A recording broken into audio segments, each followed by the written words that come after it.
Does it feel like your customers are fickle or fleeting? You see, after spending 15 years with some of the greatest businesses in the world, I've learned that there are 3 key things that they use, 3 psychologically driven actions that they take to make sure their customers stop deserting them. Today, I'm going to break those 3 things down for you in a simple, repeatable, and memorable framework so that you can embed it in your business to make sure that customers not only stick around, but love what you do. By the way, if we haven't met yet, I'm Lindsay. I'm a design psychologist and business builder and a former lecturer at Australia's leading school of design. On this channel, I talk about the tools, the tactics, and the psychology behind customer relationships, all to hopefully help your company grow without needing to make the painful mistakes that other companies like yours have already made. So if that sounds like your jam, lean in, subscribe, and have fun. So why do customers leave us? It's the $1 million question, and it's a question that we actually can answer. From what I've seen over the businesses that I've worked with, there's 3 key common denominators. The first is the most obvious one. It's unfortunately you're not serving a need anymore. And it can happen through disruption. Perhaps there's technologies that are coming in that allow other people to do what you've done better. Or maybe your service experience is declining and people are finding better alternatives. The second problem that I've seen the most is that you're not designing reinforcing behaviors into your product and service experience. So people don't have a reason to come back. And third, and probably the hardest to resolve, is that they don't identify with your brand above and beyond any of the other brands that exist in the marketplace. If people don't see your brand within themselves, often they'll just leave for any other competitor. You end up in a price war. And so let's address these 3 things. First, we're going to need a circle, and it's addressing the first issue we mentioned around not solving the need, the best in the market anymore.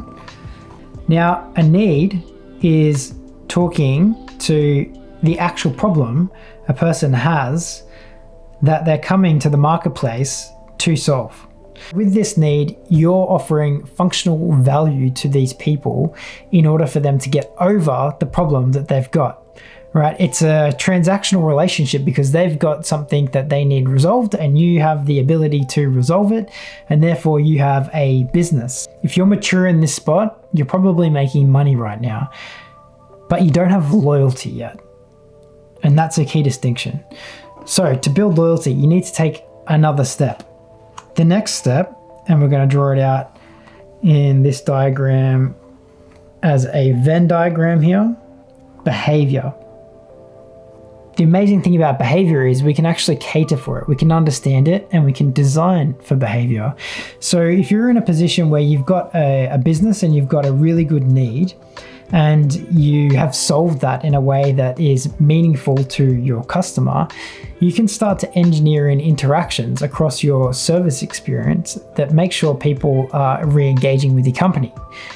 And then you can create solutions and products where they're coming back for more and more and more and more and more. You can identify if you've got a mature engineered behavior in your business by looking at your customer and saying, hey, if you were to leave tomorrow, would it be more painful than staying? And if the answer is yes, then you've started to mature your business into making sure that there's some form of ecosystem where they feel detaching from you would be difficult. Even that said, it doesn't mean that they won't leave, right? And so this is the third part of the diagram, which we need to critically address. And this third part talks to attitudes of your customers.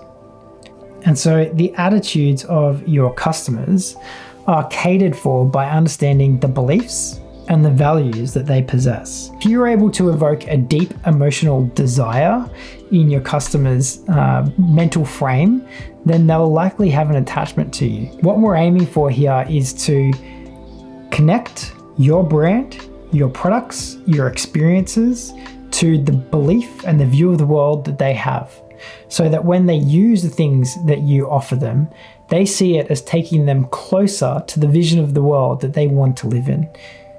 And this creates an incredible tool where they have attachment, not just to you as a brand, but within their own identity. And in that loop is where we find loyalty. So the magic in doing all of this is getting to a point where you can create this inner section in here that customers want to stick around for. So to really hit this home, we're going to use some examples, and I'm going to break down the loyalty loop into the loyalty loop quadrant. So to break down the quadrant, what we've got here is at the bottom, a need. If you're doing that, you're serving your customers, you're delivering something to the marketplace. Well done. If you're moving over here, you're serving a need and an attitude. So people are using what you've got, and they have a little bit of identity, a little bit of self-belief in what you do within themselves. That's great as well.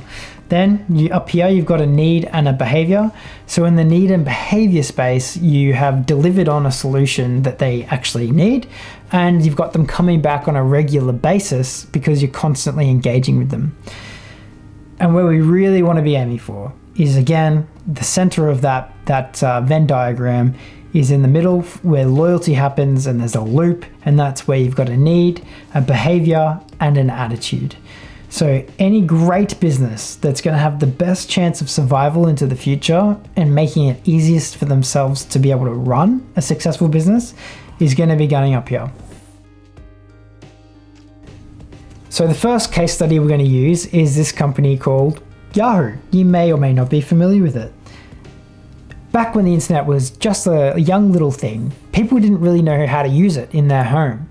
So they had no way to go and learn what websites existed, where to go. I remember you'd use the computer and it would be like, well, what do I do on the internet? There's like nothing really there.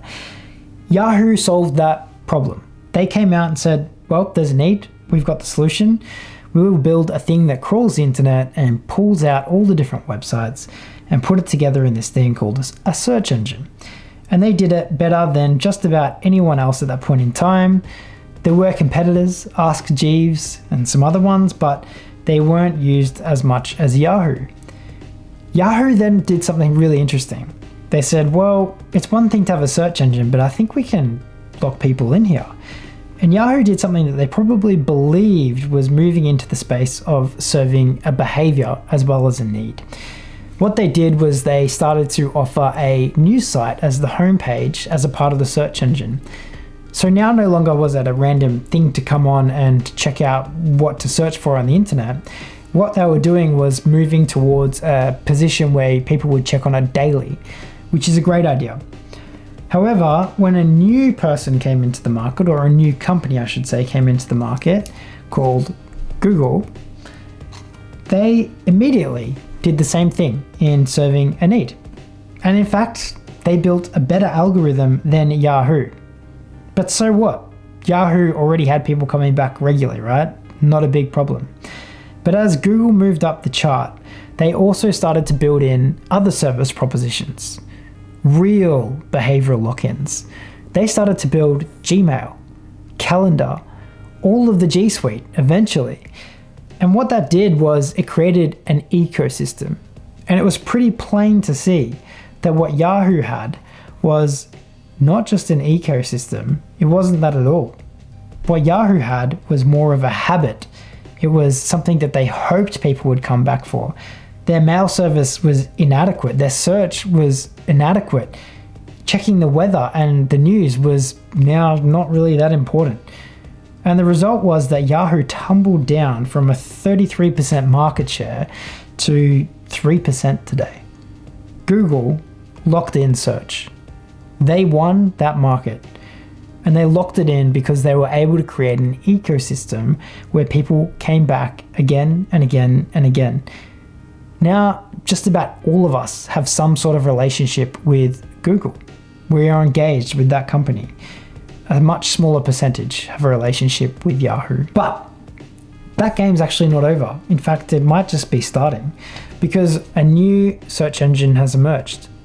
And it came in the form of GPTs, right? So this one's ChatGPT. And ChatGPT did something even more interesting than Google. They didn't just go, let's create a search engine. They said, we're going to create a learning language model. And from that learning language model, we want to be able to see if we can communicate with a human. They managed to pretty successfully do that, as we now know. But when they turned the internet on in that language model, they created a search engine. And it just so happens that when you do that, people's interaction in that platform is far more natural and native than it is using a Google traditional search engine. And so they skyrocketed up here because people are so dependent on the use of ChatGPT now, they're also searching through it. And Google, they're in that game as well. They do have their own language model, and it is embedded into Google search, but they were late to the game. And so ChatGPT was able to use its first mover advantage. They've got a better engine to be able to deliver language models in. And right now, I wouldn't say Google's down here, but they're in a position where Google is in trouble. If they don't do something dramatic, they're going to lose out to ChatGPT in search. And so that's an interesting one to keep your eyes on in the future. Now, let's move on to another industry and give another example. We'll stay in the 90s, late 90s. You'll love this one. It's the thing that's been responsible for the popcorn kernels probably in your couch to this day, and that was Blockbuster. So Blockbuster came into the market, and instantly they provided this great service where you could watch movies at home relatively affordable. And instead of having to go and buy all of these new movies as they came out, you could actually get early releases at a fraction of the cost. Incredible, right? And you could watch it in your home. You didn't have to watch it in a cinema. So everyone would go to Blockbuster and video stores in other countries, and they would jump in and get DVD rentals, VHS rentals, games, all that sort of fun stuff. So Blockbuster immediately came into the market. They had a business model that served the need. It was fun, it worked, and it had some really interesting behavioral engineering involved in it. And this was a little bit natural to the system of what they offered. The first lock-in that they had was that you had a physical item that you had to return. So the genius in that is if you didn't return it, you would get fined a late fee. So Blockbuster would profit from fines. Or if you did return it, you had to come back into the store, which reduces the friction to going to the store in the first place. And if you're already there, well, then you may as well get another DVD, VHS, whatever it is. And so they created a real behavioral loop. They engineered a system where people were constantly coming back to get the new movies, and they did start to create loyalty systems and some other more proficient methods of behavioral engineering. But another competitor started to come into the market just as they did that. And that competitor, as we all know, is Netflix. Now, Netflix came in and did an interesting thing as well. They didn't just come in and go, we're going to create DVD stores around the spot. We're going to actually mail order DVDs. And they started mail ordering DVDs, which then resolved some of the pain points that existed from Blockbuster customers. What Netflix did that was different to Blockbuster was that they enabled for mail-in DVDs to be more accessible than they would have been if they were on a shelf in a single store. And so they didn't defeat Blockbuster by doing that, but they did edge out some of the market. Then Netflix flicked the switch and moved to digital streaming, right? And this is where things completely changed. Netflix moved up the ladder up to here, and Blockbuster instantly dropped. Netflix systematically dismantled all the behavioral engineering that Blockbuster had built in the DVD return process. Because you could stream a show now, anyone had access to this show. There was no scarcity of the movie or television series anymore. All you had to do was push a button and you could watch the thing. There was no going to the shop and it being unavailable. And there was also no return fees. It just would work. And so Blockbuster didn't innovate. They refused to innovate. And Blockbuster didn't just go down to being a small market share. They're now obviously not in the market at all. Netflix, on the other hand, have come to dominate the streaming wars. Or so we think. And that brings me to bring in another competitor as it plays out. Disney. So the thing about Disney is that they were actually incredibly, probably far too late to the streaming game. But what they did was they came in really late and they had something that Netflix didn't have. They had alignment to people's values and beliefs.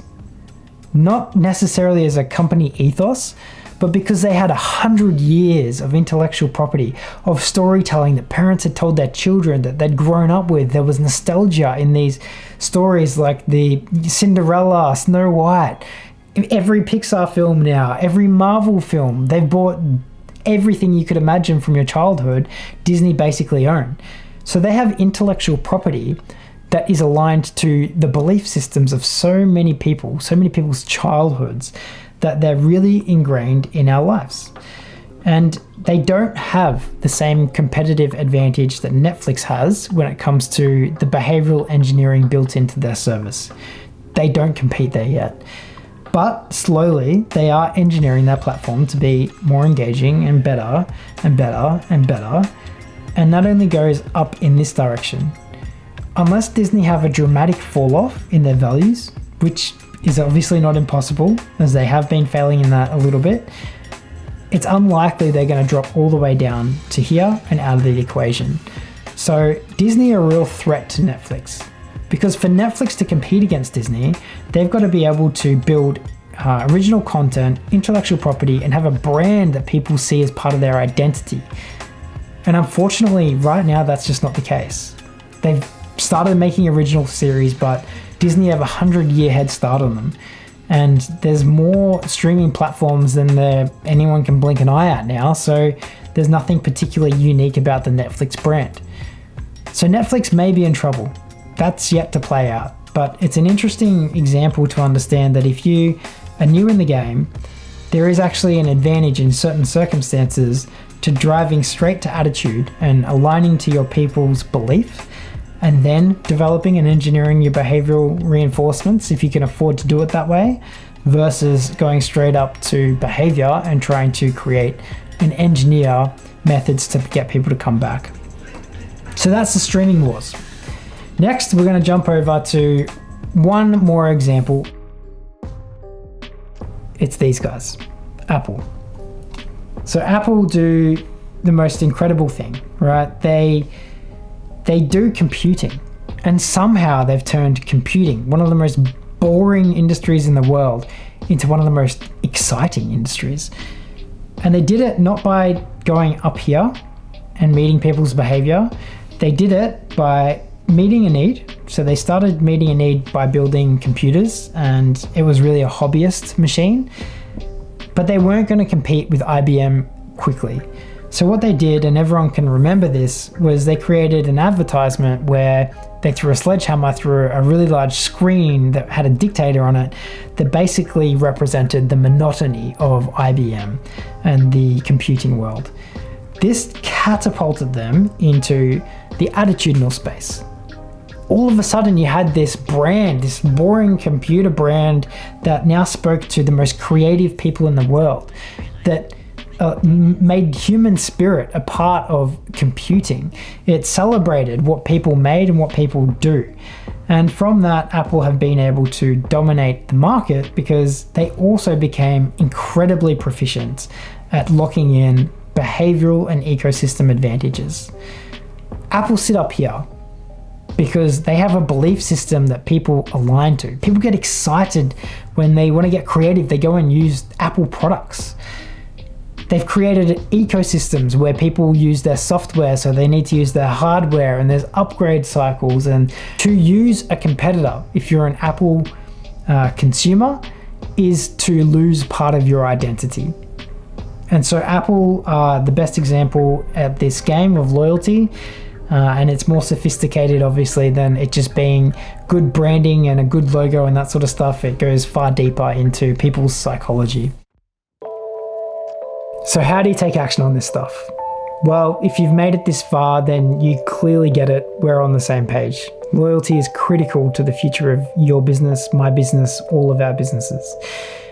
I don't want to see anyone become the next Blockbuster. And so I've spent quite a bit of time putting something together for you. I've worked with Bon Lemons, the team over there, to produce something that will first evaluate where you're at. Okay, so the first step to anything is diagnosing, as we discussed before, is diagnosing your symptoms. So are you sitting at the level of elite businesses? Are you the best already? Or are you needing to improve on your behavioral axis or your attitudinal axis? This will allow you to do that really quickly. It takes 93 seconds to do. And in fact, I wasn't happy with it just doing that. I wasn't happy with it just benchmarking where you sat. I also wanted to take it a step further and make sure that it was providing tailored advice and some quick fixes that you could action immediately to resolve any weaknesses that your business had. So we've packed a lot into that scorecard to try and make it offer the most amount of value that it possibly can within the form of what it is. Look, ultimately, what comes out of this is that it's 25 times cheaper to hold on to a customer than it is to lose one.